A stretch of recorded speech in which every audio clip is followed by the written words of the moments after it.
So today is the start of Advent, and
it's quite a long time, really, isn't it?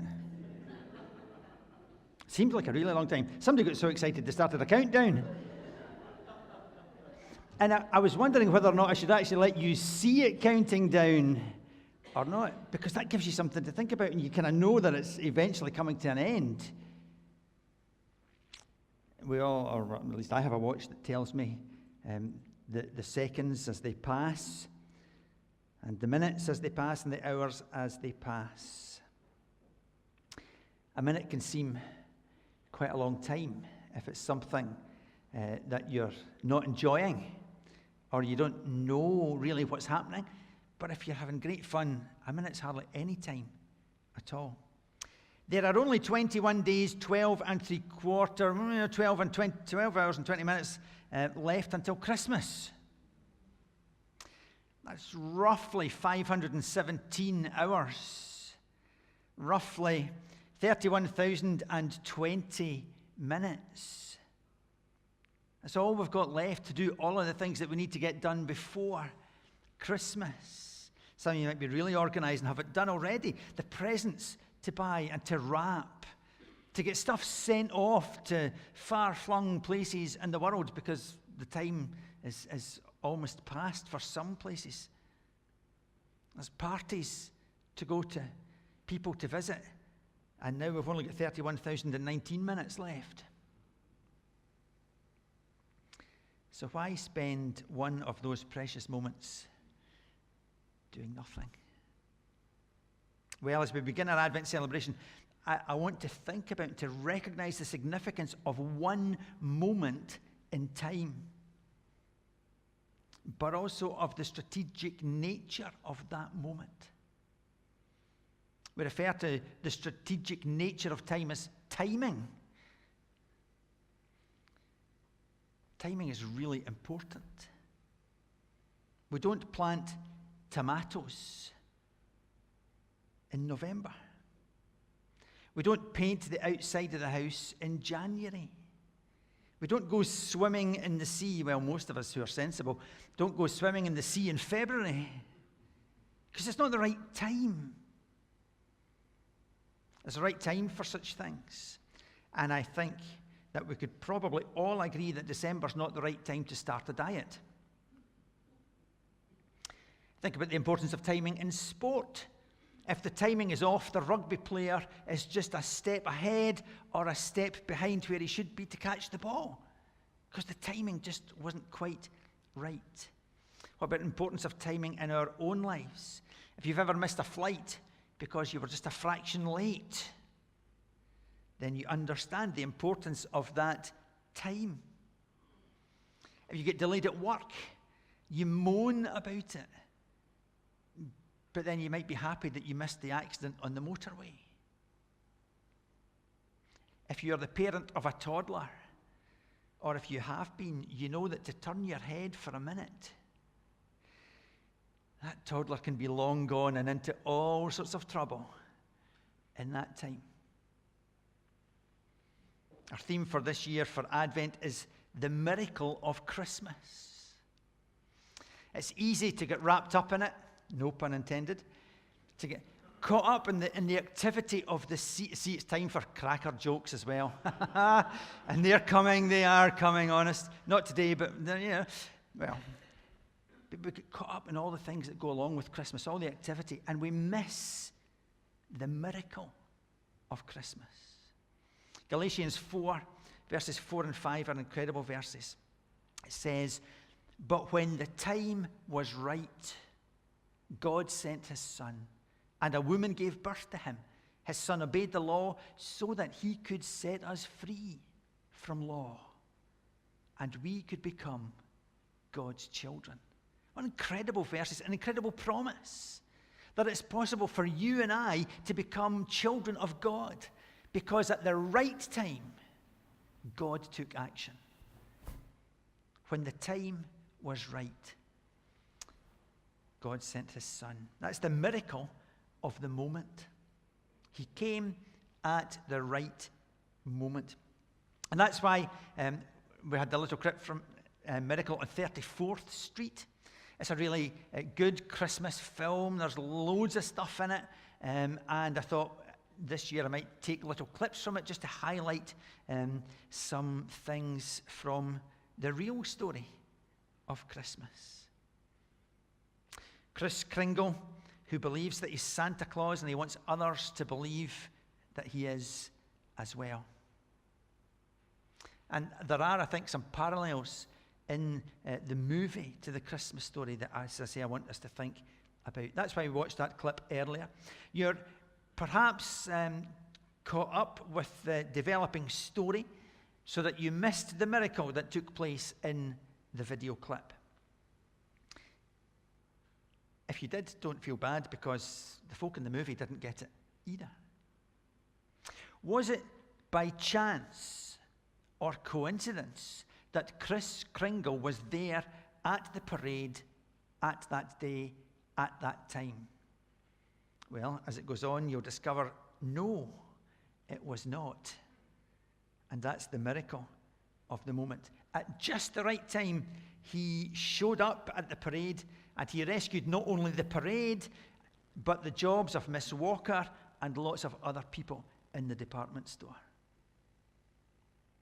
Miss Walker didn't understand the significance. She didn't get it at the time. She failed to realize the significance of hiring Kris Kringle to be the store Santa. The Bible says, when the time was right, God sent his Son. But the reality is that most people miss the miracle of the moment. Most people don't recognize the significance of Christ's birth, even at the time. As we've seen, as we've read through John's Gospel in these last weeks, we see that John sets it up and he says, here's another clue and another clue and another clue and another clue as to who Jesus really is, and they didn't get it. They didn't see the significance of who he was. And certainly they were far too busy to pay any attention to this young girl giving birth to her first child in Bethlehem, or to the extraordinary stories of angelic visitations that accompanied her. They didn't get it. But at just the right time in history, Jesus was born. It wasn't a matter of chance or coincidence. His coming was part of God's divine plan that was established before the creation of the world. Funnily enough, it tells us about that in the Old Testament, and points hundreds of years before Jesus was born to the fact that he would come and that he would save people from sin. Historians tell us that the Roman world was in great expectation, waiting for a deliverer. Loads of people looking for a savior figure to come. And into that circumstance, Jesus was born. The old religions were dying. The old philosophies had proved empty, and they were powerless to change people's lives. Strange new mystery religions were invading the Roman Empire. Religious bankruptcy and spiritual hunger were everywhere. And God was preparing the world for the arrival of Jesus. It was the right time. From a historical perspective, the Roman Empire had helped prepare for the birth of Jesus. The Romans had constructed roads that connected city to city, making travel so much easier. All roads ultimately led to Rome, as Paul later found out. The world was at peace under Roman rule. Roman laws protected the citizens, and Roman soldiers guarded the peace. And thanks both to the Greek and Roman conquests around the Mediterranean, language was shared and understood. The Old Testament prophecies concerning the coming of the Messiah were completed, and at just the right time, God sent his Son into the world. The second thing is he provides at the right moment. Many people are content to go through the motions of life. They'll endure the busy activity of the season without ever experiencing the miracle of Christmas. Christmas is not my favourite time of the year, but I've decided this year that I'm going to embrace it fully. So I'm looking for a Christmas jumper. I might even buy a Christmas onesie, although that's probably stretching it just too far.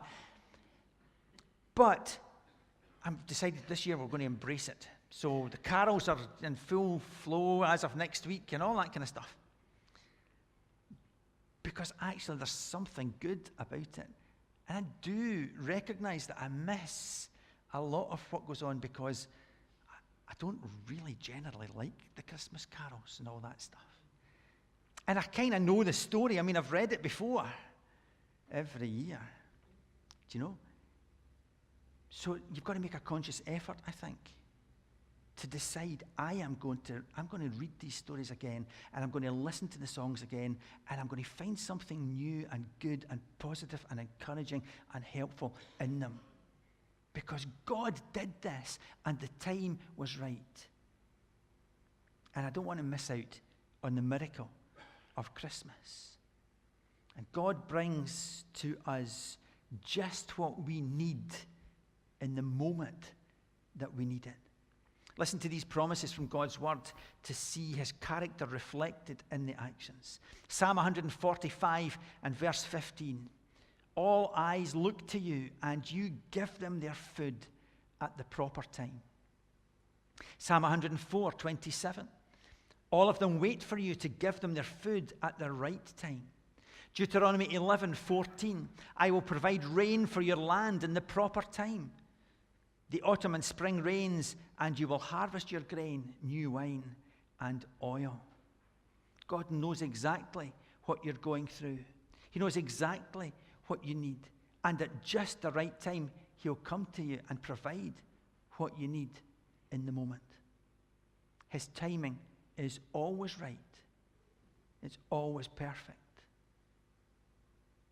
God not only came at just the right time, he continues to come at just the right time, just when we need him the most. He's there. Romans 5 and 6 says this. You see, at just the right time, when we were still powerless, Christ died for the ungodly. It was part of his plan. At just the right time, Christ died for us, for the ungodly. When do you need a miracle? When you've tried everything and it hasn't worked. When you've relied on your own resources and you've asked other people and you've done everything you can think of and it hasn't worked. When you've come to the end of your tether and you're stuck.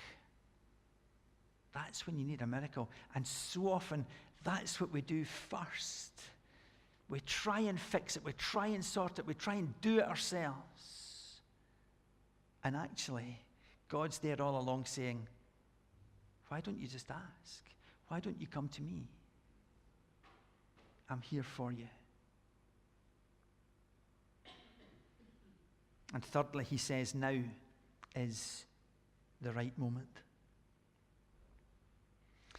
I don't know about you, but I sometimes think that I'm constantly waiting for the right moment to do something, to try something new, or to, I put stuff off. I'm very bad at putting stuff off because it's not quite the right moment to do it yet. Actually, I'm just putting it off, but there we are. We're waiting for the right time to make that commitment to give our lives to Jesus. Maybe you're waiting for the right time to make the commitment to church membership. Maybe you're waiting for the right time to commit to a closer walk with Jesus. Maybe you've been waiting for just the right time to give up that habit. Maybe you've been waiting for the right time to increase your giving. 2 Corinthians chapter 6 and verse 2.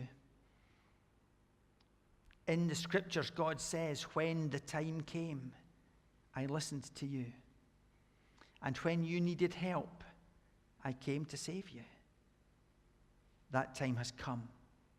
This is the day for you to be saved. Now is the time to make a commitment to Jesus.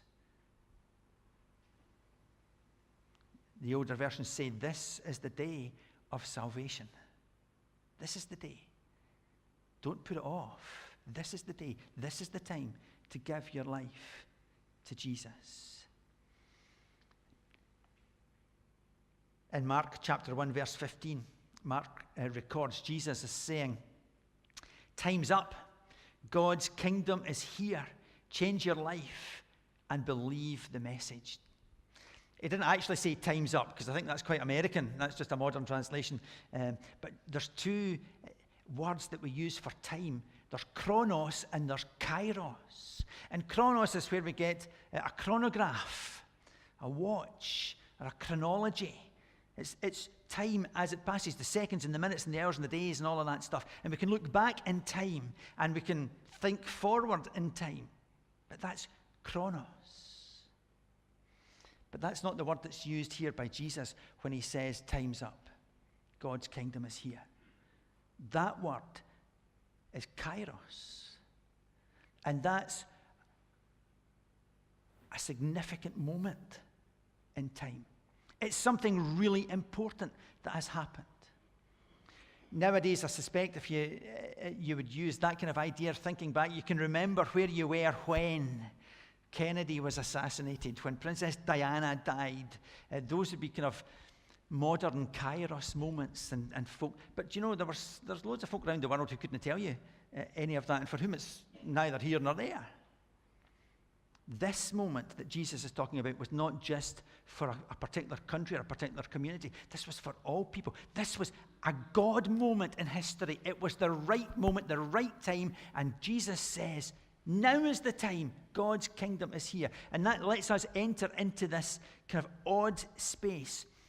If you think of eternity as a line, because we understand time that way, and under here you have our time. So you have God creates the world, and time runs along, and Jesus comes.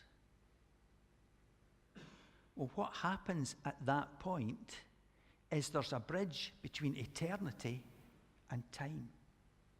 And that's what Jesus is talking about when he says the kingdom has come. Something new and exciting and dynamic has happened because the kingdom has come. So you then have this running together, a time when the kingdom has come because Jesus is here until he comes back. And then this time stops and we go back to eternity. And that bit in between where Christ comes down and Christ returns is what theologians call now but not yet. Now, because Christ said the time is here, the kingdom is here. And he's at work. And we've read through John's gospel, and we've seen him feeding people, and we've seen him healing people. We've seen him bring Lazarus back from the dead. God's kingdom is at work. It's here. And it's here. But we don't see it in all its glory. Because it's also not yet. Because there's time coming when Christ will come back. And our time stops. And we move to eternity.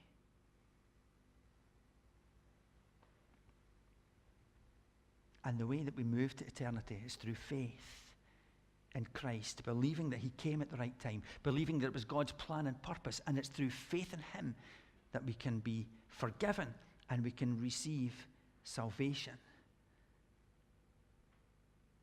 a new relationship, a new life with God. So now is the time to make that commitment to Jesus. Now is the time to decide to join the church. Now is the time to recommit your marriage and your family. Now is the time to renew your commitment to walk in closer fellowship with God. Now is the time to draw close to Jesus. It might be that you are struggling with a decision or a situation and you don't see a way forward. You might be struggling with illness or grief and not understand why God is allowing you to go through it. Psalm 102 verse 13 says, "You will arise and have compassion on Zion, for it's time to show favor to her. The appointed time has come." We don't always understand why things happen to us. We don't always get it. But we have to trust that God has his time, and his time is right. 1 Peter 5 and 6. How should we respond? "Humble yourselves, therefore, under God's mighty hand, that he may lift you up in due time." Because that's always God's plan for his people. It's always God's plan to raise us up. It's not necessarily his plan to take away illness. It's not his plan to take away death. We all have to go through that. It's not his plan to make us rich beyond our imagining. But it's his plan to lift us up into closer relationship with him. And in that we have everything we need. One moment in time can determine an eternal destiny. And right now, right here, this morning is such a moment. You don't have to live your life separated from God's love and God's blessing. Today, you can receive God's gift of salvation through faith in Jesus by believing that he was who he said he was. If you've never made a commitment of your life to him, then I would invite you to do that today. Simply to pray, "Lord, forgive me and help me to live for you." It's not difficult to say. It's difficult to do. But he will help. Choosing Jesus means that you're choosing an abundant life on earth and an eternal life in heaven. It's what you need for this moment. And that's the miracle of Christmas. Will you recognize this moment and that moment for what they are, and not put off making the commitment because you think it's not the right time? It is the right time. Today is the day of salvation. Amen.